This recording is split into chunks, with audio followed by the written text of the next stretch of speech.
Oke Bang Fatir, ceritakan pengalaman politik Abang di awal-awal meniti karir di dunia politik. Ya, baik. Saya menceritakan dulu lah historinya bagaimana saya terjun ke dunia politik ya.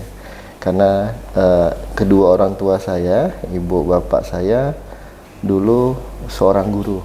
Di mana zaman era Soeharto dulu PNS wajib masuk Partai Golkar. Jadi saya merasakan betul-betul beras jatah yang dikasih presiden.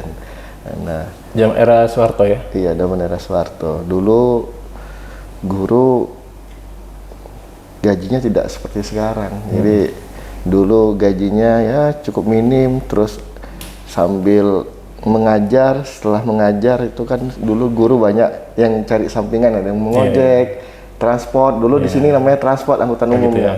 Nah, dan bapak saya dulu ya narik angkot juga. Habis sepulang ngajar?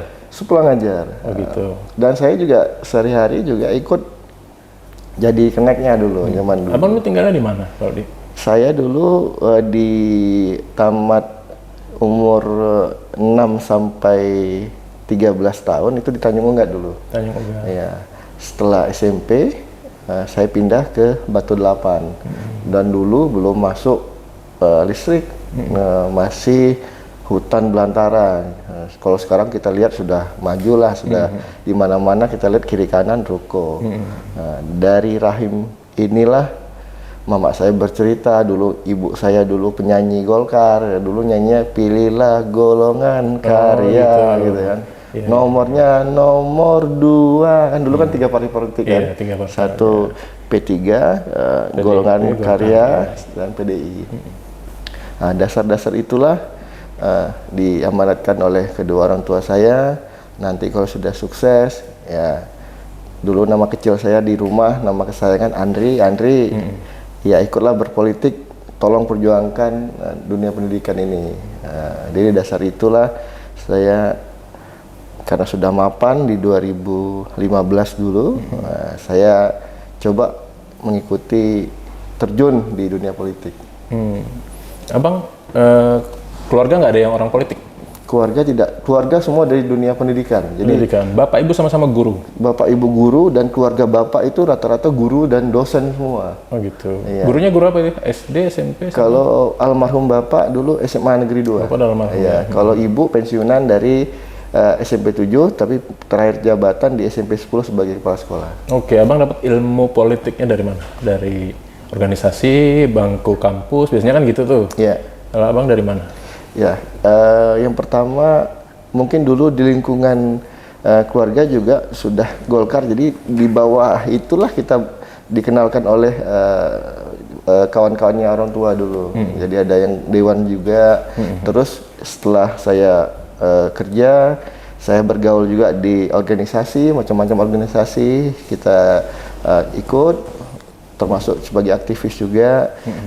Setelah mapan, saya karena dulu di Tanjung Pinang saya lihat Pak Ansar jadi kepala daerah umurnya 30-an, wakil-wakil bupati zaman dulu. Pak Ade Angga umur 20-an sudah jadi wakil rakyat DPRD.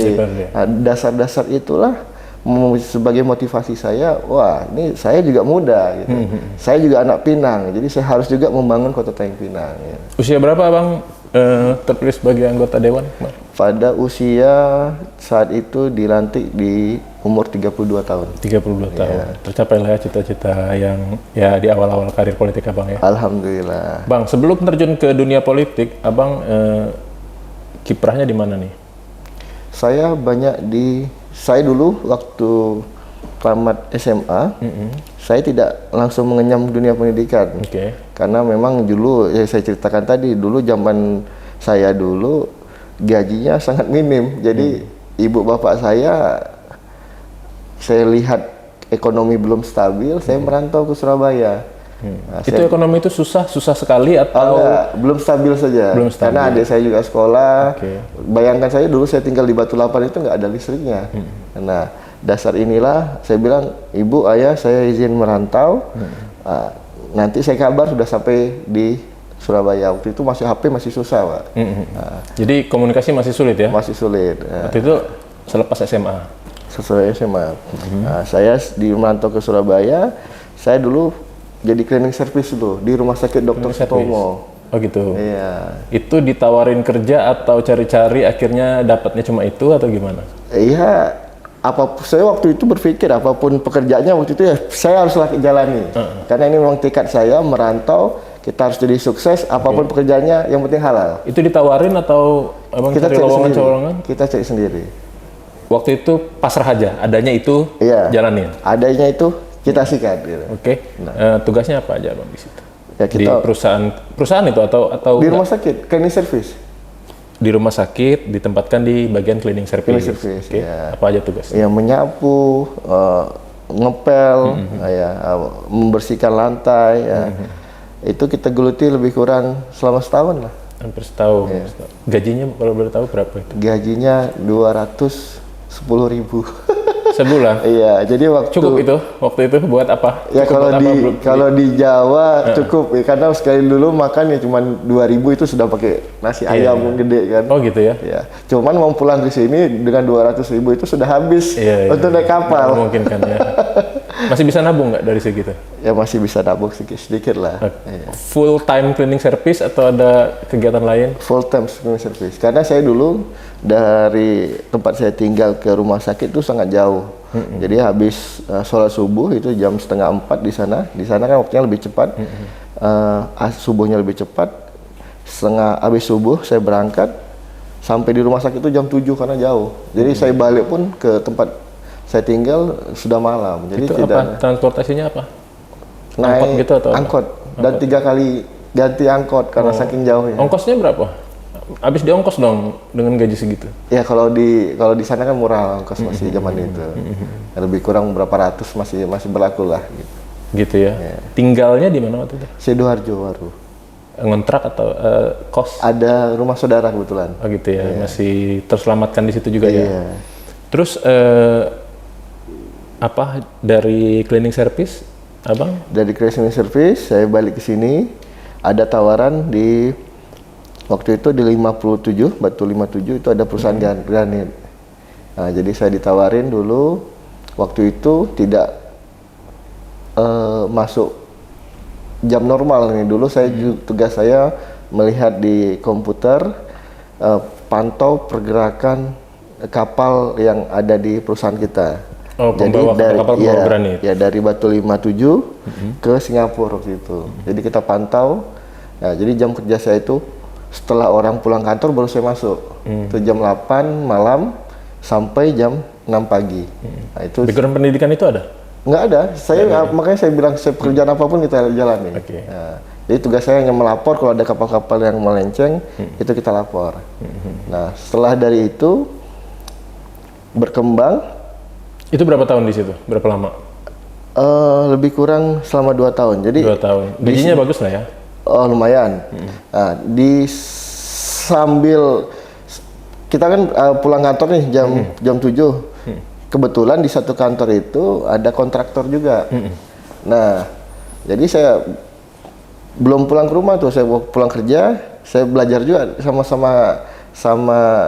kawan-kawan yang ada masuk paginya itu menyiapkan dokumen, terus pelajaran mempelajari HRD bagian umumnya. Karena saya menguasai, saya diangkatlah jadi ADM waktu itu, administrasi. Jadi administrasi. Jadi itu berapa lama? Lebih kurang 2 tahun juga. 2 tahun juga. Berkembang. Akhirnya saya dapat tawaran di Pekanbaru waktu itu. Naik jadi manajer operasional. Waktu itu kami bergerak di hutan tanaman industri. Jadi lingkupnya Sumatera, Kalimantan. Waktu itu kami buka hutan sawit atau apa? Untuk ini tanaman industri pembuatan kertas. Oh gitu, pohon-pohon ini ya, apa namanya? Pulp and paper. Jadi kami tebang, habis itu kita tanam lagi akasia. Nah, sampai sekarang alhamdulillah sudah berjalan terus. Masih sampai sekarang? Maksudnya itu abang ada? Ya, akhirnya saya buat perusahaan baru, dulu ikut orang, sekarang saya buat baru, saya mengelola sebagai direktur utama di sana. Oh gitu. Cuannya besar di situ? Ya dapurnya di situ lah. Iya. Terus kayaknya nggak ada, abang latar belakang politiknya dapat dari, nggak ada dari organisasi atau gimana? Ya dulu kan di organisasi kita kan tidak berpolitik secara praktis di partai tertentu kan. Ya, tapi kita juga aktif. Nah, kenapa saya memilih Golkar tadi ya? Yang pertama karena dorongan orang tua, dari riwayat orang tua. Yang kedua saya lihat waktu dulu zaman saya ya Golkar ini muda-muda, wah saya juga harus masuk gitu. Golkar juga partai yang paling stabil. Paling stabil gitu kan. Siapapun ketua umumnya ya dia stabil. Organisasinya dengan organisasi yang saya jalani juga yang masuk demokratis gitu. Nasionalis gitu. Sehingga pada saya jumpa dengan Bang Angga dan Pak Ansar, saya tertarik. Saya jumpa, Bang, saya izin mau masuk Golkar. Oh siap, tapi harus ikut pemilihan ya. Oh siap, itu yang kita inginkan. Ya, jadi itulah dasar-dasar didorong sama. Tapi abang udah punya modal tuh waktu jadi anggota dewan. Kemampuan misalnya ya orasi dan segala macam maupun modal finansial. Iya, kalau bicara partai ini kan tentu kita pengalaman berorasi, menyuarakan, terus organisasi, terus relasi, itu kita dapat di organisasi kita. Nah, dasar itulah kita bawa ke Golkar. Termasuk relasi-relasi yang di Jakarta kan. Nah, jadi berdasarkan itu kita bawa dan alhamdulillah kita bisa menghasilkan sesuatu yang baik gitu ya. Waktu pertama kali abang ikut di pemilihan legislatif, kalau boleh tahu berapa uang yang abang siapkan atau ya habiskan lah, karena ya bagaimanapun kan tetap butuh dukungan finansial. Saya dulu diuntungkan dengan Pak Ansar maju di DPR RI. Jadi kolaborasi atau gimana? Kolaborasi. Jadi untuk biaya konsumsi, biaya alat peraga seperti kalender, gelas, ya itu kita sharing lah. Gitu. Nah, jadi tidak banyak yang saya habiskan karena memang dulu Pak Ansar juga main support habis gitu kan. Mau kita butuh kalender ya kita cetak sama-sama. Kita butuh gelas kita cetak sama-sama. Atau ada sponsor di belakangnya? Oh nggak ada. Nggak ada. Pakai modal sendiri dan bantuan dari itu. Iya, pakai modal sendiri. Kawan maupun kolega di Golkar lah ya. Iya. Dan alhamdulillah selama saya di Golkar juga nggak ada minta apa-apa di bagi kita. Karena kalau dulu kan orang kiranya oh dapat nomor 1 nih bayar, oh di Golkar nggak. Nah, saya senang di Golkar karena itu demokratis dan terbuka. Oke, beberapa waktu lalu abang setelah ada yang nggak ikut dalam kontestasi Pilwako ya waktu itu ya, abang naik jadi wakil ketua ya. Nah, selama abang duduk di jabatan itu, kira-kira apa yang masih pengen abang lakukan buat masyarakat tapi belum bisa tereksekusi sampai saat ini? Ya, tentu di zaman periode ini agak berat dengan kita dihadapi namanya COVID-19 ya. Kemarin ya, selama hampir. Kita sangat sedih karena itu sangat menggempur masyarakat, baik sisi ekonomi, pendidikannya, kesehatannya. Bayangkan di 2020, 2021, 2022 dana kita PBD itu terkuras habis untuk penanganan itu. Ya. Dulu oleh orang tua murid tidak terbiasa nih belajar secara online. Nah, di situ saja kita sudah kelimpungan untuk bagaimana menyiapkan wifi gratis ya. Belum lagi orang tuanya yang belum nggak punya handphone Android, ya, itu yang kendala-kendala yang kita hadapi. Adaptasinya butuh biaya. Butuh biaya, apalagi sakit. Wah, itu kita kalau sakit flu saja, dia sudah panik. Oh, ini harus dikarantina Pak selama 7 hari. Saya nggak bisa kerja. Nah, itu yang kita rasakan. Mungkin ini selama berdirinya Kota Tanjung Pinang ini mungkin sama zaman yang menurut ekstrim. Terberat ya? Iya, terberat. Bang Patir maju lagi di pemilihan legislatif. Insya Allah maju lagi. Karena di dapil saya ini pecah karena pada ada penambahan 2 kursi di Tanjung Pinang Timur. Oke. Jadi dipecah Tanjung Pinang Timur A dan B. Nah, saya ikut di Tanjung Pinang Timur B dapil 3. Tetap jaga komunikasi sama konstituen sampai sekarang? Alhamdulillah basis kita masih solid. Baik yang ditinggal maupun yang baru lagi. Karena memang pecah tadi, saya meninggalkan lebih kurang 600 suara di sana. Dan sampai sekarang masih ada komunikasi. Gitu. Dan acara-acara pun masih diundang saya. Bang, nanti juga di depan mata kan ada pemilihan kepala daerah. Siap. Ada agenda Bang maju ke sana ngelihat ya mungkin Golkar hanya ada beberapa juga lah calon-calon yang kuat. Iya, mungkin kami di internal Partai Golkar mungkin kami fokus dulu di pemilihan legislatif ini. Bagaimana kami merebut ketua DPRD, pimpinan DPRD. Ya, karena kita posisi periode saat ini. Berapa kursi? 5 kursi. 5 kursi. Hanya kalah beberapa suara saja. Nah, itu yang harus kita rebut dan target kami adalah minimal 6 kursi sehingga nanti di saat pilkada mendatang kami bisa mengusungkan sendiri. Nah, biasanya di Golkar disurvei dulu nih tokoh-tokohnya yang masuk dalam pemilihan pilkada nanti. Tapi yang mencuatkan Ade Angga sama Teddy Jun. Iya. Nanti itu berdasarkan survei. Kayaknya Bang Patir bisa ada di circle itu. Ya, kita masih belum memikir jauh ke sana. Yang jelas fokus kita adalah bagaimana Partai Golkar ini bisa menang di pemilu 2024 nanti. Oke, sebagai politikus kan kayaknya lebih enak jadi kepala daerah langsung sebagai eksekutor gitu. Siap, betul. Bahwasanya lobby-lobby di dewan ya oke lah, tapi kan lebih kalau untuk masyarakat gitu kan lebih bisa langsung. Ya, mungkin kembali ke fashionnya ya. Kalau mungkin di dewan ini lebih lantang dan lebih enak menjumpai orang karena kalau wali kota tuh badat kayak seremonial kan. Kalau di dewan ini bila masa kita turun bisa masyarakat mau jumpa bisa. Kalau di kepala daerah saya lihat agak sibuk waktunya jadi agak kurang juga untuk bersentuhan langsung dengan masyarakat. Walaupun kebijakannya luasa. Iya. Terus, tapi abang berarti nggak ada sampai saat ini belum ada rencana sama sekali? Belum ada kepikiran. Atau apa kayak manuver-manuver sedikit? Belum ada kepikiran.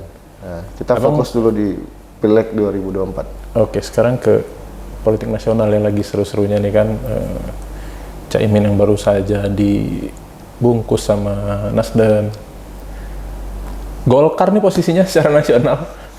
Ya abang lihat ini bagaimana ada dampaknya nggak pilpres terhadap suara partai secara keseluruhan? Ya, berdasarkan pengalaman kita 2019 sangat terdampak di wilayah Sumatera ini karena memang dulu cuma 2 calon. Jadi kalau kita kampanye waktu itu pemilihan legislatif, Pak ini Bapak mendukung ini presiden ini gitu ya. Oh kami presiden yang ini ya. Itu ya kendala kita di bawah. Oh gitu ya. Ya, tapi saya yakinkan ke masyarakat bahwa Pak, Bu, ya itu di atas biarlah di atas. Jadi kebijakan di bawah ini jangan sampai mengurangi, memecahkan kita di bawah. Karena apa tujuannya ya dari Pinang kita pasti membangun Tanjung Pinang. Jangan pula kita terbawa ke nasional. Gitu. Nah, tapi ya kita sangat berat untuk meyakinkan masyarakat bahwa ya kita ini memang betul-betul bekerja untuk Tanjung Pinang. Gitu. Bang, Partai Golkar ini kan ada di kelompok elit pemenang pemilu di 5 besar pun sebagai partai yang harusnya sih bisa nyalonin presiden, tapi kelihatannya kan bahkan cawapres pun kelihatannya belum ada figur yang menonjol selain Erlangga, tapi kan sampai sekarang ini belum ada yang langsung gitu mengajak. Padahal organisasinya organisasi besar dan suaranya Golkar ini salah satu yang paling stabil. Abang lihat ada yang hilang, ada ada hal apa yang hilang dari Partai Golkar itu, ketokohannya atau apa? Kalau dari segi ketokohan saya rasa tidak, karena bagaimanapun hasil surveinya Golkar tetap masuk 3 teratas pemenang pemilu.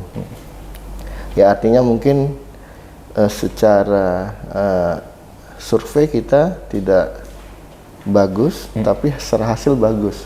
Nah ini yang mungkin kedepannya ketua umum kita coba bermain di survei kali ya, karena sebagaimana pelajaran kita 2 tahun 3 tahun periode belakangan ini, elektabilitas ini tergantung dengan survei juga. Orang percaya dengan survei tinggi, elektabilitasnya tiba-tiba naik gitu kan. Ya artinya kita juga coba mengusulkan ke DPP agar lebih aktif, ya baik turun ke masyarakat maupun bijak bersosial media. Ya. Karena berdasarkan pengalaman bahwa survei ini berpengaruh baik untuk tingkat pemilihannya maupun si calon itu tersebut.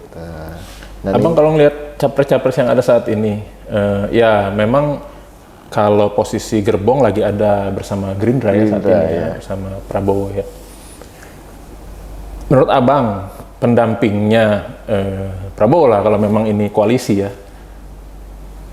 sebaiknya siapa figurnya? Kalau kita berharap Erlangga. Harusnya dari Golkar gitu ya. Karena Pak Erlangga ini terbukti menguatkan ekonomi di zaman COVID-19. Ya, kita tahu Pak Erlangga itu seorang ekonom, teknokrat. Dia mampu menjalankan perintah Presiden untuk menangani COVID-19 maupun secara ekonomi.